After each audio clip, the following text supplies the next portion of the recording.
Le Sunna al-Jama'a, l'orthodoxie sunnite, donc, est composé de trois courants, de trois écoles doctrinales, si on va dire. Donc, qui sont les Ash'arites, les Maturidites et les traditionnistes. Ce qui est très important ici, c'est qu'aucun de ces trois courants ne pourrait prétendre détenir le monopole de l'appartenance à la Jama'a, l'orthodoxie sunnite. Décrit dans le hadith du prophète sallallahu alayhi wa sallam, Ma ana alayhi wa ashabi, ce sur quoi je suis moi et mes compagnons. Et ça, c'est un élément très très important qui fait défaut malheureusement à certains de nos jours et qui provoque la division des musulmans. Et c'est à partir de là qu'on voit émerger certains discours radicaux qui sont toujours dans, comme j'ai dit, dans l'exaltation de soi et dans l'exclusion de l'autre. Je choisis des avis et si jamais tu partages mon avis, tu es dans le vrai. Et si jamais tu me contredis, tu sors de l'orthodoxie sunnite. Et ça, si on veut parler de termes comme bid'a, innovation, hérésie, la plus grande bid'a, c'est celle-ci. C'est vouloir imposer des avis et dire que c'est les seuls avis qui sont bons. Tout le reste, c'est pas bon. Les salafs, ces trois premières générations de l'islam, n'ont jamais agi ainsi. Jamais. Il y avait des divergences et personne n'a essayé d'imposer son avis à l'autre, tant que ça restait dans le cadre de l'orthodoxie sunnite. Personne n'a exclu l'autre ou n'a empêché un savant qui disait si tu m'écoutes pas, moi n'écoute pas l'autre, etc. Méfie-toi d'autres, etc. Tout ça, il y a le Cheikh al-Bouti, rahimahullah, donnait cet exemple dans son livre qui est excellent. Il n'est pas traduit jusqu'à maintenant malheureusement. Le salafisme, il dit le salafisme, c'est une période de temps bénie et non pas une école islamique. Très important. Parce qu'effectivement, le salafisme n'a jamais été une école. On parle, le salafisme c'est quoi? C'est une période de temps uniquement. On ne parle pas d'une école doctrinale. Donc, il dit que, dans cela, il dit qu'une fois dans une mosquée, on parle de grands savants. Ils sont donc d'un comité de grands savants. Et voilà qu'après la salat, l'imam qui guidait, un savant qui guidait la salat, il se met à faire des invocations à haute voix. Certaines personnes se sont levées et ont quitté le groupe. Cheikh al-Bouti lui parle, lui dit pourquoi tu as quitté le groupe. Quelle est cette façon de rejeter l'autre? On sait bien qu'il y a une divergence entre le fait, est-ce que les invocations après la salat, est-ce que ça se fait après la salat ou avant le salam? Il y a une divergence pour la majorité, ils disent c'est après. Il y a certains, comme Ibn Taymiyyah, ils disent c'est avant le salam. Mais tant que c'est une divergence qui est dans le cadre de ce manhaj, tu n'as pas le droit d'exclure l'autre et dire que ton avis n'existe pas, il n'est pas bon, au point de se lever et de diviser. Pourquoi cette volonté toujours de diviser et d'exclure? Et c'est comme ça qu'après, bien sûr, on tombe dans la radicalité, parce qu'à partir du moment, parce que ça peut aller très loin, parce que quand je te dis, toi, tu ne fais pas partie de Ahl Sunnah wal Jama'a, parce que tu n'as pas choisi mes avis. D'accord. Moi, je suis quoi alors? Un égaré, un hypocrite, un vendu, etc. Et après, l'étape d'après, ça va être quoi? Ça va être quoi? Comment se comporter avec moi? Et ça peut aller encore plus loin, comme on voit dans certains cas. Ça peut aller à la violence et même au meurtre, etc. Parce que, attention, certains disent, avant de s'occuper des ennemis, il faut s'occuper des hypocrites. Et du coup, on est tous des hypocrites. Et donc, attention, comme certains disent, attention, Dieu nous a ordonné de combattre les hypocrites avant de combattre les ennemis. Et tout part de quoi? De cette exclusion de l'autre. Parce que je veux m'accaparer de cette notion. C'est moi, Ahl Sunnah wal Jama'a. Dit, ah, les savants de Ahl Sunnah wal Jama'a, c'est qui? C'est 3 ou 4, hein, dans certains pays bien précis, c'est tout. Sur 1,5 milliard de musulmans, sur toute une histoire, 14 siècles ou 15 siècles, on n'a que 3 références. Et quiconque sort de ces références... Et comment alors ils font lorsqu'ils sont en divergence ces références? On suit qui? Donc, l'essentiel ici, c'est de, selon, comme j'ai dit, on a établi, donc c'était quoi la voie? Dans la voie, il y a des éléments consensuels, parce que s'il n'y a pas d'éléments consensuels, on ne peut pas parler d'une école doctrinale. Hein, de Ahl Sunnah wal Jama'a, il y a forcément des fondements consensuels. Il y a des choses qui, incontestablement, sortent du cadre de Ahl Sunnah wal Jama'a, mais selon la norme toujours. Et il y a des choses qui relèvent de la divergence. Et c'est cette divergence qui va créer justement ces différentes écoles doctrinales qui sont, donc à travers l'histoire, on n'invente rien, comme on va voir. Donc les Ash'arites, les Maturidites et ce qu'on appelle les traditionnistes de nos jours, entre guillemets, salafis.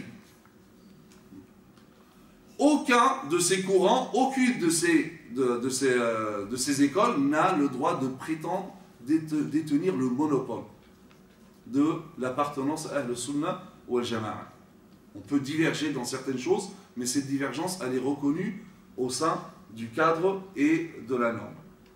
Et donc, nous allons commencer par les Ash'arites. Qui sont les Ash'arites? Des termes, pour certains jeunes qui font peur. Hein, tu dis Ash'arite, donc forcément, tu es égaré. Hein, c'est un groupe égaré, etc., etc. Quand on dit pourquoi, ah là, il n'y a plus personne. Pourquoi les Ash'arites sont égarés? Parce qu'un tel shir l'a dit. Et c'est ça qui est dangereux en réalité. Qu'une personne a le pouvoir de dire qui est dans le droit chemin et qui est égaré. Ça, là, on ressemble presque aux chiites. Or, les sunnites ont toujours réfuté à ce genre de choses. Alors, il faut savoir que cette notion d'ailleurs de Ahl Sunnah wal Jama'a, les premiers qui ont été nommés Ahl Sunnah wal Jama'a, donc les gens de la Sunna, donc ce qu'on peut traduire par l'orthodoxie sunnite, c'est les Ash'arites et les Maturidites. Paradoxalement, de nos jours, on les exclut de Ahl Sunnah wal Jama'a. Pour rester, quand je dis attention Ash'arites et Maturidites, c'est la grande majorité des musulmans. Quand on dit les Ash'arites, tous les Malikites et les Shafi'ites sont Ash'arites. Tous les Malikites et les Shafi'ites sont Ash'arites. Les Hanbalites jusqu'à Ibn Taymiyyah, un savant du 7e siècle de l'Égypte. Jusqu'à là, ils étaient aussi tous Ash'arites. En réalité, c'est même pas jusqu'à Ibn Taymiyyah, c'est jusqu'à Muhammad ibn Abdul Wahhab. Comme on va voir, donc il est né en Arabie en 1703 et il est mort en 1792. Que le hanbalisme donc s'est écarté de l'ash'arisme, pas tous, mais en grande partie. Les maturidites, c'est les hanafites. Attention, quand on dit c'est les hanafites, c'est presque la plus grande partie des musulmans. Parce que la majorité des non-arabes sont hanafites. Billahi alaykum, si on exclut les ash'arites et les maturidites de l'orthodoxie sunnite, il reste qui? C'est comme disait Ibn Sina. Vous avez vu cette parole-là sur le Facebook de l'Arbre au Savoir, Ibn Sina, qui dit qu'il y a certains parmi nous, ils croient que Dieu n'a guidé qu'eux. Dieu n'a guidé qu'eux. Tout le reste, tout ce beau monde égaré. Il n'y a que... Et après, même parmi eux, des fois, après, le feu, il va finir par se consommer lui-même, après. Après, je vais rester tout seul.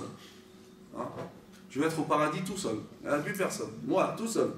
Tu vas t'ennuyer. C'est pas... l'exclusion, ça n'a jamais été une solution. Donc dire que les maturidites, je parlais une fois avec un jeune, il a commencé, la pratique, sincèrement, il a commencé, ça faisait 4 mois.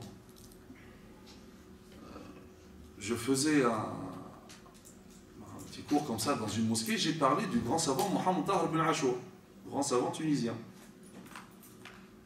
Il vient à la fin, il dit oui, mais il y a des choses à reprocher à Mohamed Tahar ibn Ashur.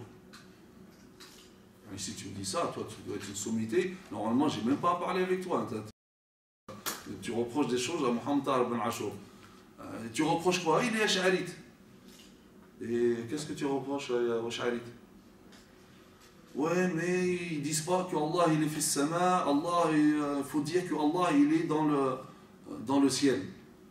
Parce que le prophète sallam levait le doigt vers le haut quand il parlait de Dieu. Donc Dieu est dans le ciel. J'ai dit d'accord, je vais essayer de suivre ton analyse. Il dit, est-ce que tu sais que la terre est ronde? Il me dit, Allahu a'lam. Seul Dieu sait. Là j'ai arrêté, bien sûr. Tu parles avec quelqu'un qui n'est toujours pas convaincu que la terre est ronde. Pourquoi? Parce qu'un tel savant ne lui a pas dit. Je vois comment on a, je sais pas, mais on a figé l'intellect.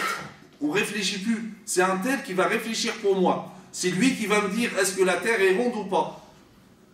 Tant qu'il n'a pas fait cette fameuse fatwa qui va me dire la terre est ronde, au pire, je vais dire Allahu a'lam, seul Allah sait. En fait, moi, je voulais venir avec lui sur un terrain de la raison. C'est que la terre est ronde. Donc, ceux qui sont sur l'hémisphère nord, lorsqu'ils lèvent le doigt pour indiquer Dieu, donc ils lèvent Dieu dans une direction. Et ceux qui sont dans l'hémisphère sud, donc Dieu, oui. Ça correspondait peut-être à une époque, mais de nos jours, tu ne peux pas dire ça avec la science. Mais bloqué dès le départ, c'est même pas que la terre est ronde, là tu ne peux pas.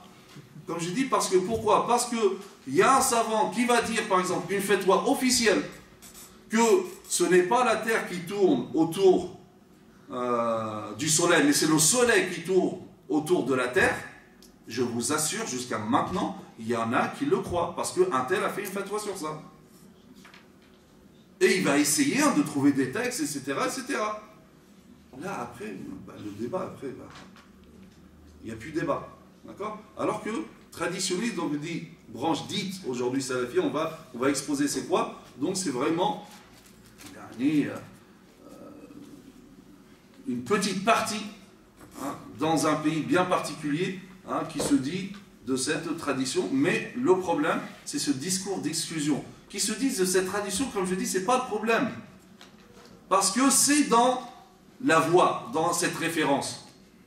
Mais le problème, c'est d'exclure la majorité, et là, ça ne se fait pas, et d'ailleurs, même pas pour exclure une minorité.